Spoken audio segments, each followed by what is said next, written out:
J'œuvre sous le nom d'Archidinon sur Internet. Moi, je suis peintre de formation, dessinateur, et en fait, je suis militant et je milite avec ce que je sais faire, donc des images, de la culture. Et le but un peu, c'est pas de détruire la culture actuelle, ce qui mériterait d'être fait, mais surtout de la changer, la transformer, la remplacer par une autre. Donc repolitiser un peu l'art.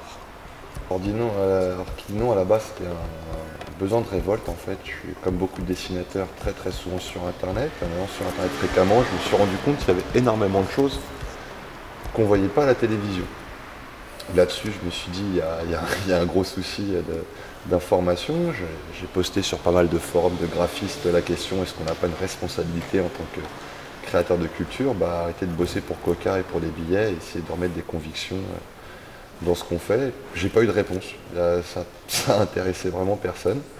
Donc je me suis dit, fais-le tout seul. Donc je suis parti sur le blog, qui a bien marché, qui m'a ramené plein de gens. Et au final, les gens sont venus se greffer petit à petit. Donc il y a eu Zéon, Marie-Maria et plein d'autres encore, Jean Stencil, Sylvain Sauvadet. Des gens qui sont vraiment de cultures politiques très différentes. Ça va des fabricants d'éco-villages aux militants purs et durs, avec des convictions différentes, mais avec la même envie de changer ce monde qui est à la dérive par les arts.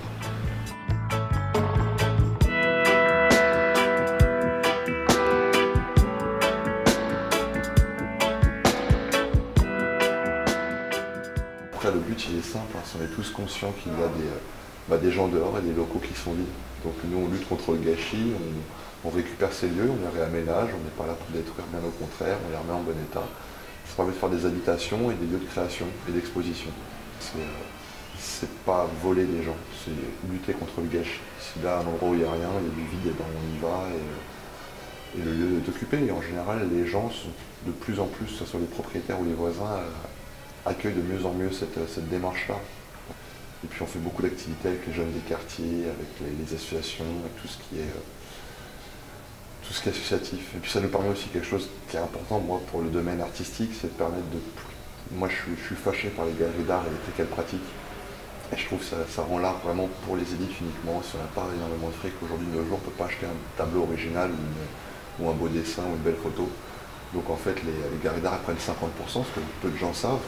Donc nous, dans les squats, on a retiré ça, ce qui permet aux artistes de vendre beaucoup moins cher, de gagner la même somme, et surtout, ça permet aux gens d'acheter des œuvres d'art. Et c'est comme ça que je le vois, quoi. Je pense que l'art a été tué par ce commerce. Donc l'Archidinon, le nom, c'est par rapport à tout ce qui est financier. C'est pour ça que je fais attention à toujours rester dans le gratuit au niveau des expositions qu'on fait, des conférences et autres, de rester un esprit ouvert. Et le rapport aussi bien mieux avec les acheteurs, parce qu'on n'est pas en rapport avec un galeriste, mais avec un créateur.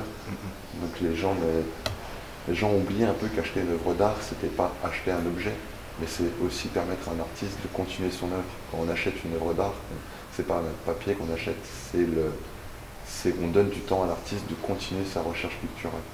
Et c'était quelque chose qui était très bien compris il y a encore 50 ou 100 ans et qui a complètement disparu. Donc pour lutter contre ça, il n'y a rien de mieux que les squats, les œuvres pas chères et puis la présence même de l'artiste sur les lieux.